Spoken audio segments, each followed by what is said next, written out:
Hello everyone, welcome back to another video. This is Daud Rahman and today we'll be covering the last part of the business formulas.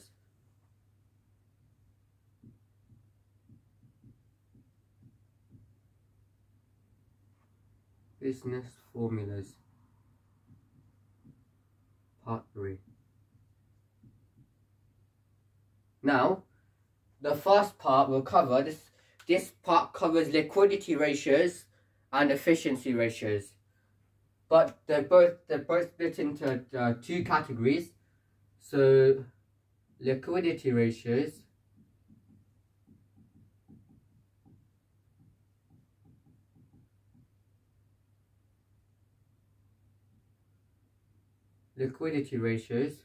we've got current ratio,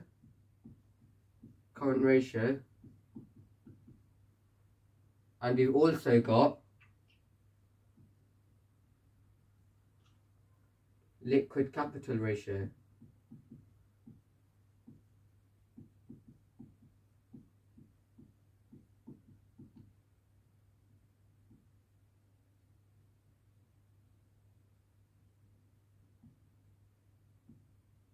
So both these ratios are formulas. The first one is straightforward, is current assets divided by current liabilities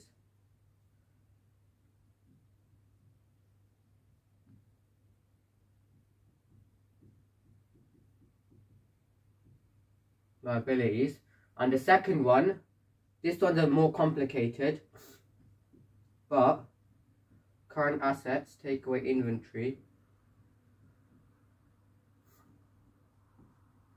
divided by current liabilities.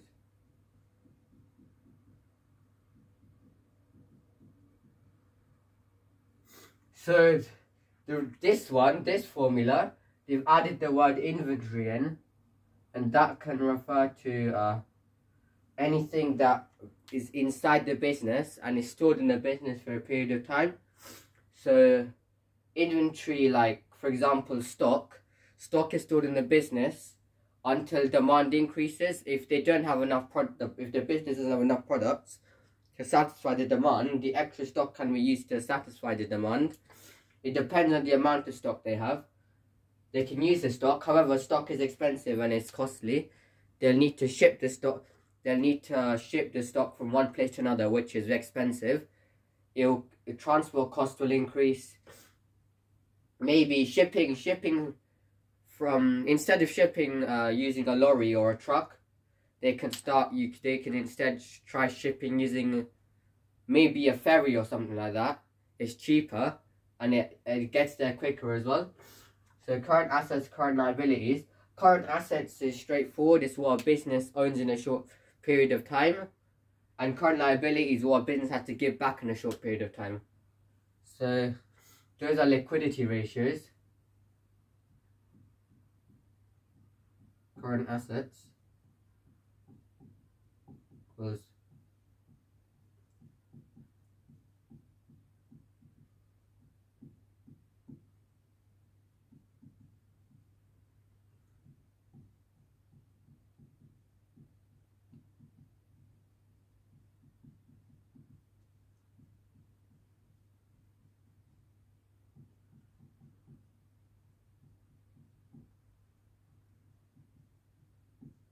usually 12 months.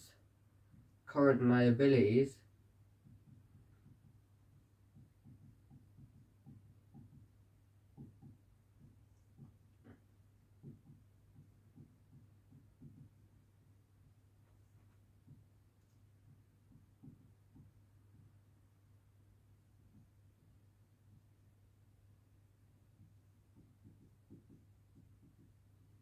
a short time frame.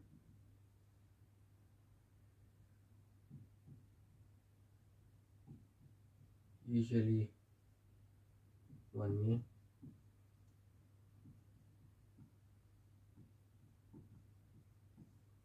So both mean the opposite. Inventory what is stored in the business. What is stored in the business for a period of time. In the business for a period of time.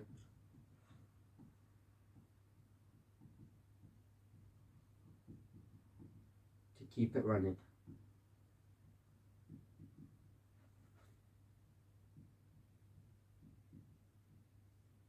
So what is stored in a period of time to keep it running is similar to stock. It's very similar to stock, but they're not the same thing. So the second part, we move on to efficiency ratios.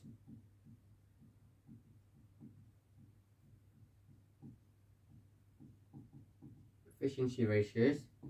So we've got inventory turnover.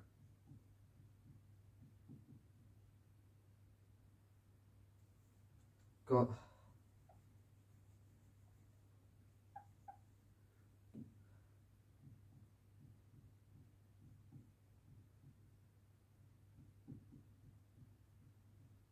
inventory turnover is average inventory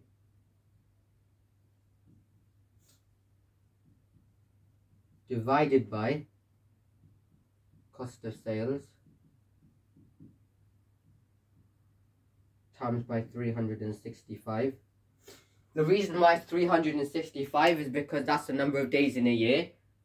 So inventory turnover, the business always looks at in a year with how much inventory has gone out of the business in a given period of time compared to the total inventory available in the business. Cost of sales is how much, the cost of making the goods, the cost of selling the goods, that's cost of sales. The second bit is trade payable days.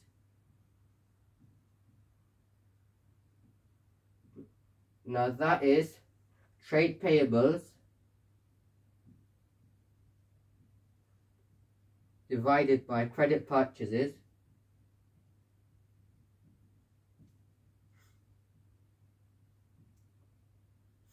times by 365. So that's trade payable days. It's what the business has to pay back. So anything that business has to pay back. That's why, and also these two words are quite similar. When you purchase something, you pay for it, don't you? And when you pay for something, you purchase it. So they both mean, they're very similar in terms of meaning. So straight away you can tell, okay, if you want to find the formula for trade payable days, try thinking of the word purchase, because when you're purchasing something, you're buying something. So you're paying for the good. So that's why trade payables divided by credit purchases. Now, don't use the word credit, don't use credit sales, because that's for the next formula. But trade payables, they're similar. They're very similar, payables and purchases. Now trade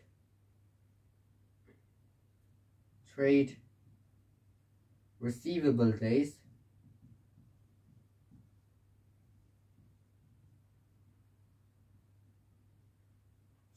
is trade receivables